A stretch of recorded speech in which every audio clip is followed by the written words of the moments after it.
জানারই দরকার না, ঠিক কিনা? সহিহুল বুখারীর প্রথম খণ্ডের 16 নম্বর পৃষ্ঠায় রাসূলুল্লাহ সাল্লাল্লাহু আলাইহি সাল্লাম বলেছেন, ইয়াসসিরু ওয়ালা তুয়াসসিরু, ইসলামকে তোমরা সহজ করে দাও, কঠিন করো না। আর আমরা ইসলামের শুধু বাড়াইতে আছি, ঠিক কিনা? বাড়াইতে বাড়াইতে নামাজের ভিতরে সিজদার স্থানে থাকবে চোখ। এখন আমরা কয়ের রুকুর অবস্থায় পায়ের দিকে, বসা অবস্থায় কোলের দিকে, তারপরে সেজদা অবস্থায় থাকবে কোলের দিকে, সেজদা অবস্থায় নাকের দিকে, ঠিক কিনা? এখন আমরা দৃষ্টি রাখতো এক জায়গায়, এখন বাড়াইতে বাড়াইতে 4 জায়গায় বানাইলাম। ইসলামকে সহজ করলাম না কঠিন করলাম, বলেন? মুসলমান এরকম সব ক্ষেত্রেই আমরা শুধু বাড়াইতেই আছি, বাড়াইতে আছি। আবার অনেকে বলে সওয়াবের কাম যত বেশি করা যায় ততই ভালো। তা আমি এটা একটা দৃষ্টান্ত দেই। ছোট বাচ্চাদেরকে মুসলমানি করানো সওয়াবের কাম না? মুসলমানি কাকে বলে? বাচ্চার আগাটা, নুনুর মাথাটা, নুনু আমাদের দেশে নুনু কয়, আমাদের দেশে কি কোন নুনু, আবার কেউ টাকি মাছও কয়, যে যাই কোক, আগাটার চামড়াটা কেটে ফেলে দেওয়া হলো সওয়াবের কাম, ঠিক কিনা? আপনি কোন সওয়াবের কাম যত বেশি করা যায় ততই ভালো। তো কাটা শুরু করেন, কাটতে কাটতে যদি পোলার গোড়া পর্যন্ত কাটেন, আমাদের সওয়াব আদায় হবো, কিন্তু পোলার ফরজ শেষ, ঠিক কিনা? মুসলমান সব জায়গায় যুক্তি চলবে না, শরীয়তের ক্ষেত্রে কোনো যুক্তি নাই। সূরা মাইদার 3 নম্বর আয়াতে আল্লাহ বলেন, আল ইয়াউমা আকমালতু লাকুম দীনাকুম ওয়া আতমামতু আলাইকুম নি'মাতি ওয়া রাদিতু লাকুমুল ইসলামা দীনা। ইসলামকে পরিপূর্ণ করে দিয়েছেন, রাসূলের উপরে বাড়ানোর কোনো ক্ষমতা নাই। জানাজার নামাজ পুরাটাই দোয়া, পুরাটা দোয়া না? এরপরে হুজুর নামাজ পড়ছেন তা কেন দোয়ান করি দেন না? এতক্ষণ রে বাদাইমা, তুই যে এতক্ষণ নামাজের ভিতরে কি কইলি বুঝলো না, ঠিক কিনা? এতক্ষণ নামাজের ভিতরে কি পড়লো নিজে বুঝলোই না।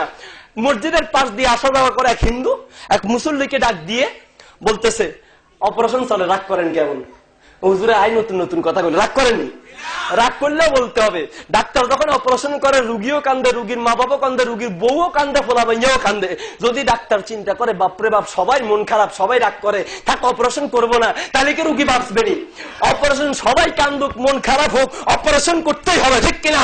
ওলামায়ে কেরামের দায়িত্ব হলো, কে রাগ করবে না করবে সেদিকে দেখার বিষয় নয়। কুসংস্কার যা ইসলামে ঢুকেছে, ইসলামের নামে যত কুসংস্কার আছে তার বিরুদ্ধে বলতেই হবে, ঠিক কিনা? তো বলতেছে যে এই নামাজে মসজিদের ভিতরে, মসজিদের আশপাশ দিয়ে আসা যাওয়ার সময় প্রতিদিন শুনে আসতেছি তোমাদের ইমাম সাহেব রুকু থেকে উঠার সময় হামিদা একটা মহিলার নাম নেয়। হামিদা মহিলার সাথে হুজুরের সম্পর্ক কি? আপনারা বলেন না সামি আল্লাহু লিমান হামিদা। তো হিন্দু জিগাই হামিদার সাথে তোমাদের সম্পর্ক কি, তোমার হুজুরের সম্পর্ক কি? নিশ্চয় কোনো সম্পর্ক আছে। আয়েশা, ফাতেমা, জরিনা, সকিনা, কত মহিলা আছে, কারো কথা বলে না, শুধু ওনার কথা বলে কেন?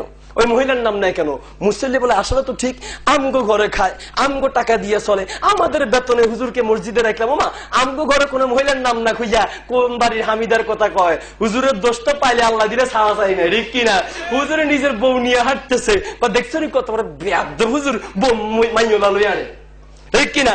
জামা যদি একটু বড় হয় হুজুরের কাপড়ের দাম বাড়াইছে, ছোট হইলে টেডি হুজুর, পেট বড় হইলে পরের খানা খাইতে খাইতে পেটটারে জাহান্নামের তাগারি বানাইছে, ঠিক কিনা? ও মা যদি আমার মতো শুকনা হয় কয় না মাদ্রাসা করে লাভ কি, খাইতেও পারে না। দাওয়াত খাইতে যাই একটু বেশি খাবেন, হুজুররা পরের খানা পাইলে এরকম বেশি খায়, কম খাইলে হুজুর আজকে আর কয় জায়গায় দাওয়াত আছে, একটু কম খাবেন, আর কয় জায়গায় দাওয়াত আছে, ঠিক কিনা? আবার কিছু মানুষ বাংলাদেশটা হুজুররা শেষ করছে, ঠিক কিনা? কুত্তা মরে, ছাগল মরে, বিড়াল মরে, পশু মরে, জানাজা হয় না। বাংলার জমিনে যদি ওলামায়ে কেরাম না থাকতো, তোমার মরণটা কুত্তার মতো জানাজা ছাড়া হইতো, ঠিক কিনা? তোর আব্বার বিয়ে পড়াইতে হুজুর লাগছে, বাদাই মা তোর মারা তোর আব্বার বিয়ে যদি হুজুরের না পড়াইতো তুই হারামজাদা হইতি, ঠিক কিনা? তোর তুই জারস পোলা হইতি, তুই জারিবা পোলা হইতি, তুই হারামজাদা হইতি। তোরে তো সহিভাবে জন্ম দেওয়ার ক্ষেত্রে হুজুরের অবদান আছে। এখন হুজুর পাইলে এখানে গুতাসকা, হুজুর পাইলে বাস দেয়, আপনারা হুজুরের বাস দিবেন, ঠিক আছে? হাত তুলেন, একটু ওয়াদা করে হাত তুলেন, সবাই সবাই হাত তুলেন, হাত তুলছেন সবাই তুলেন, আচ্ছা তুলেন না, সবাই হাত তুলেন, সবাই হাত তুলেন। আমরা সবাই হুজুরদেরকে বাস দিব, মরার পরে কবরে দিব, মরার পরে কবরে, হুজুরের কবরে বাস দিয়েন, উপরে দিয়েন না, ঠিক কিনা? মরার পরে কবরে দিয়ে। মুসলমান শুনুন, একজন আলেমের মর্যাদায় পৃথিবীর সমস্ত মানুষের চাইতে বেশি আল্লাহ বাড়িয়ে দিয়েছেন। কে বাড়িয়েছেন? সহিহুল বুখারীর 2য় খণ্ডের 752 নম্বর পৃষ্ঠা, তিরমিজির 2য় খণ্ডের 118 নম্বর পৃষ্ঠা, মিশকাতের 183 নম্বর পৃষ্ঠায় রাসূলুল্লাহ সাল্লাল্লাহু আলাইহি ওয়াসাল্লাম বলেন, ইন্না আফদালাকুম মান তাআল্লামাল কুরআনা ওয়া আল্লামা ওয়া ফি রিওয়ায়াতিন খায়রুকুম মান তাআল্লামাল কুরআনা ওয়া আল্লামা। এই পৃথিবীর বুকে, আসমানের নিচে, জমিনের উপরে সমস্ত মানুষের ভেতরে আল্লাহ মর্যাদা বাড়িয়ে দিয়েছেন। একজন আলেমের মর্যাদা আসমানের নিচে, জমিনের উপরে সমস্ত মানুষের চাইতে বেশি একজন আলেমের মর্যাদা। একজন আলেম যদি মসজিদে ভুল করে, ওই কুত্তার বাচ্চা ভুল করলি কি এভাবে বলা যাবে? তাকে লোকমা দিতে হয় একবার, না হলে দুইবার, না হলে তিনবার, ঠিক কিনা? আলেমরা যদি ভুল করে, কোন আলেম ভুল করতেই পারে, আমি মোহাম্মদেরই ভুল করতে পারি, অমুক বক্তা অমুক আলেম ভুল করতেই পারে, তার ভুলটা ভদ্রতার সাথে ধরিয়ে দিতে হবে, ঠিক কিনা?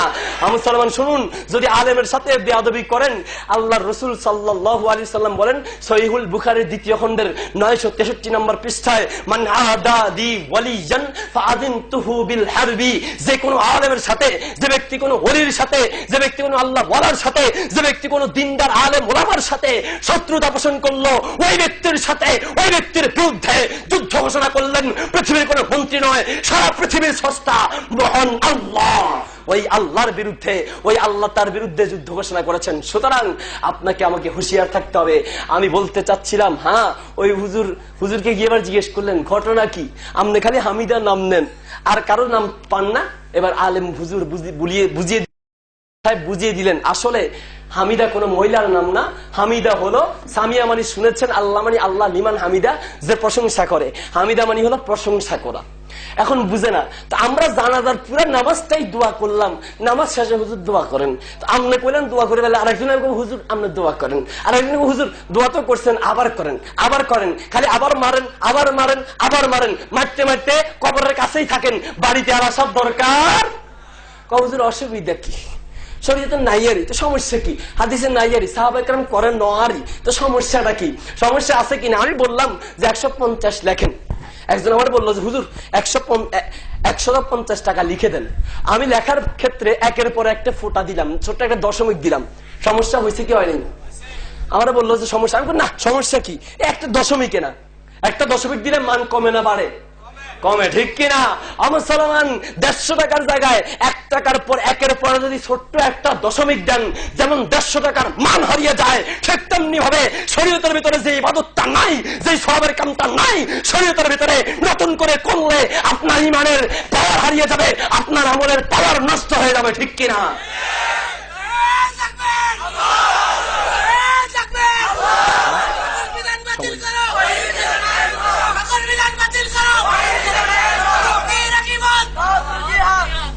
মুসলমান শুনুন, হুজুর মানা আসেনি, মানা আছে কিনা? কেউ 5 রাকাত নামাজ পড়লো, 4 রাকাতের জায়গায় কয় রাকাত পড়লো? 5 রাকাত। এখন আপনি বলেন মিয়া 5 রাকাত নামাজ পড়ছো, যে জোহরের নামাজ 5 রাকাত পড়ছো, জোহরের নামাজ তো 4 রাকাত। সে যদি বলে কি মানা আসেনি, সওয়াবের কাম যত বেশি করা যায়, মানা আসেনি, মানা আছে কি নাই? আছে কি নাই?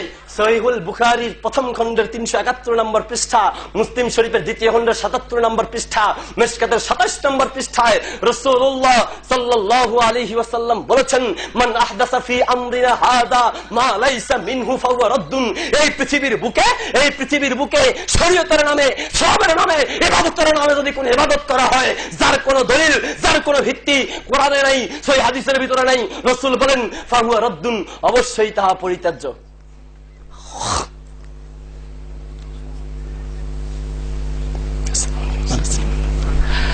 মুসলমান, আলোচনা শেষ করে ফেলতেছি।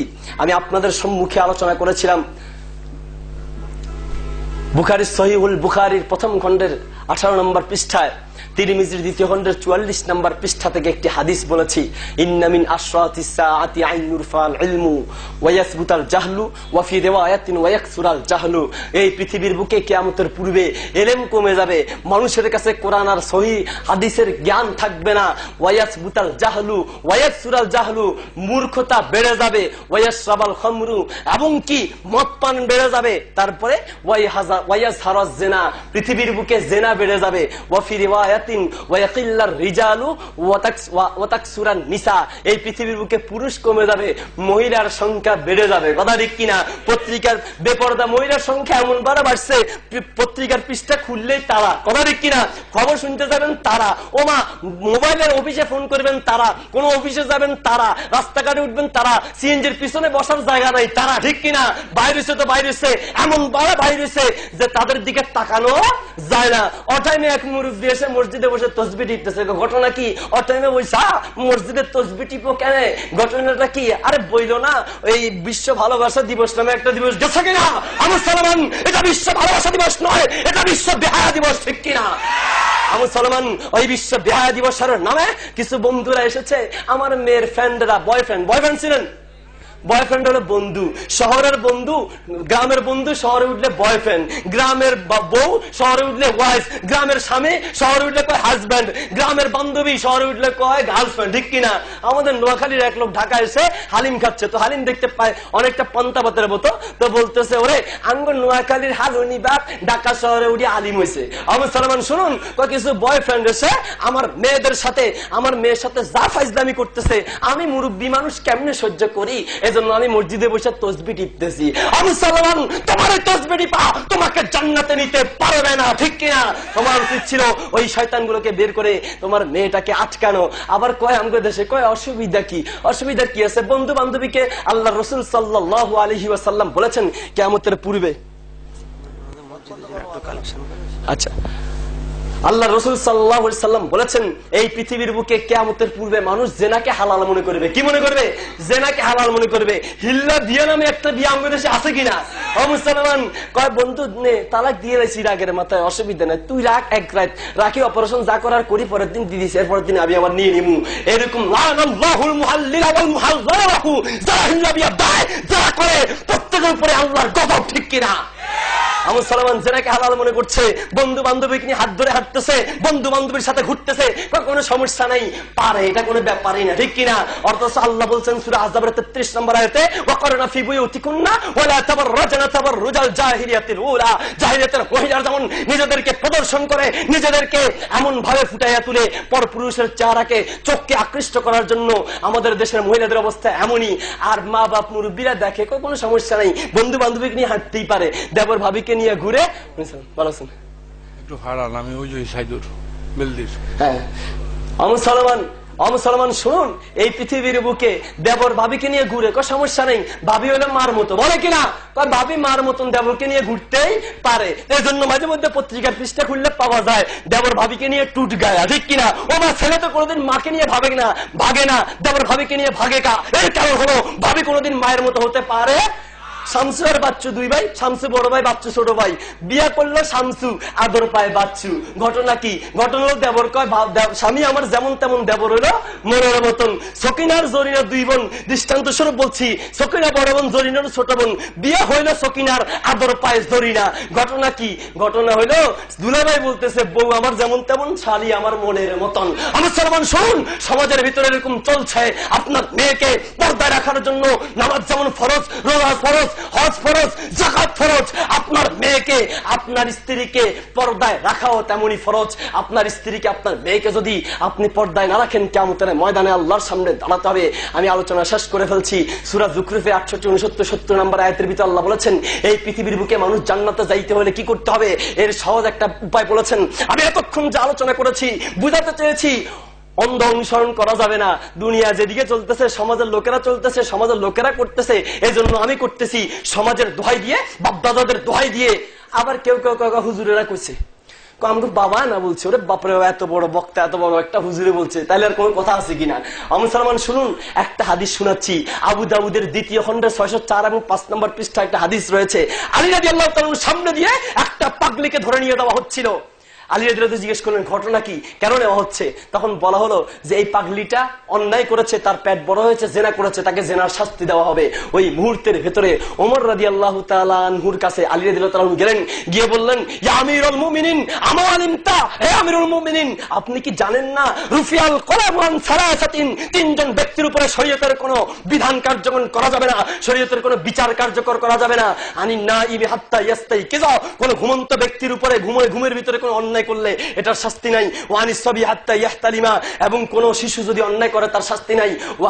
ওয়া আনিল মাজনুনি ওয়া ফি রিওয়ায়াতিন ওয়া আনিল মাতুহি ওয়া আনিল মাজনুনি হাত্তা ইয়াতুহা ওয়া ফি রিওয়ায়াতিন হাত্তা ইয়াকিলা, কোন পাগল, কোন পাগলি যদি অন্যায় করে ওই অন্যায়ের জন্য তাকে শাস্তি দেওয়া যাবে না। আলী রাদিয়াল্লাহু তাআলা হাদিসটা শুনাই দিলেন। ওমরের মতো একজন মানুষ, আমিরুল মুমিনিন, যার ইলম বেশি হওয়ার ব্যাপারে রাসূল প্রশংসা করেছেন, এত বড় আলেম ওমর রাদিয়াল্লাহু তাআলা আনহু যখন ভুল করলেন, একটা ভুল সিদ্ধান্তে পৌঁছে যেতে যাচ্ছিলেন, এই মুহূর্তের ভিতরে আলী রাদিয়াল্লাহু তাআলা যখন হাদিস দিলেন, সাথে সাথে ফাখাল্লা সাবিলাহা, ওমর রাদিয়াল্লাহু তাআলা আনহু হাদিসটা গ্রহণ করে ওই পাগলিকে ছেড়ে দিলেন। আমি বুঝাতে চাই, শরীয়তের বিরোধী হলে, রাসূলের কথার বিরোধী হলে ওমরের মতো সাহাবীকে পর্যন্ত গ্রহণ করা যায় নাই। আলী রাদিয়াল্লাহু তাআলা আনহু গ্রহণ করেন নাই। বাংলাদেশের নয়, সারা বিশ্বের যত বড় আলেম হোক, তার কথাটা যদি কোরআন আর সুন্নাহ মতো থাকে অবশ্যই গ্রহণ করা যাবে, অন্যথায় গ্রহণ করা যাবে না।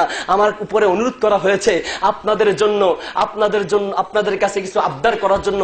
আবদারটা করছি, তার আগে আয়াতের অনুবাদটা করতেছি। আল্লাহ বলেন কিয়ামতের ময়দানে ইয়াউমা লা জিল্লা ইল্লা জিল্লুহু, যখন কিয়ামতের ময়দানে সূর্যের তাপে মানুষের মগজগুলো টাস টাস করে ফুটবে, আল্লাহর আরশের ছায়া ব্যতীত কোনো ছায়া থাকবে না। ওই মুহূর্তের ভিতরে একদল লোককে আল্লাহ ডাক দিয়ে বলবেন, ইয়া ইবাদি, হে আমার বান্দারা, তোমরা জান্নাতে প্রবেশ করো। ইয়া ইবাদি লা খাউফুন আলাইকুমুল ইয়াউমা ওয়ালা আনতুম তাহজানুন, আজকে কিয়ামতের ময়দানে তোমাদের কোনো ভয় নাই, তোমরা চিন্তিত হবে না।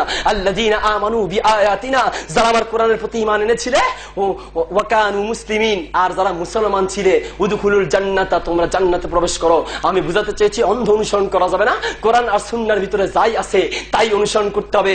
রাসূলুল্লাহ সাল্লাল্লাহু আলাইহি ওয়াসাল্লাম পৃথিবীর বুক থেকে বিদায়ের সময় বলেছিলেন, তারাকতু ফীকুম আমরাইন লান তাদিল্লু মা তামাসসাকতুম বিহিমা কিতাবাল্লাহি ওয়া সুন্নাত রাসূলি। I am leaving for you two things, the Quran and the Sunnah. You will never be led to an evil path if you follow these two things strictly, বিত্তামাসসুকি strictly, শক্তভাবে মজবুতভাবে যদি দুটি জিনিসকে আঁকড়ে ধরতে পারো, একটা কোরআন আর একটা রাসূলের সুন্নাহ, এই দুটি জিনিসকে আঁকড়ে ধরলে কেউ তোমাকে পথভ্রষ্ট করতে পারবে না। আমরা জান্নাতি হতে পারবো। জান্নাতে কিয়ামতের ময়দানে আল্লাহ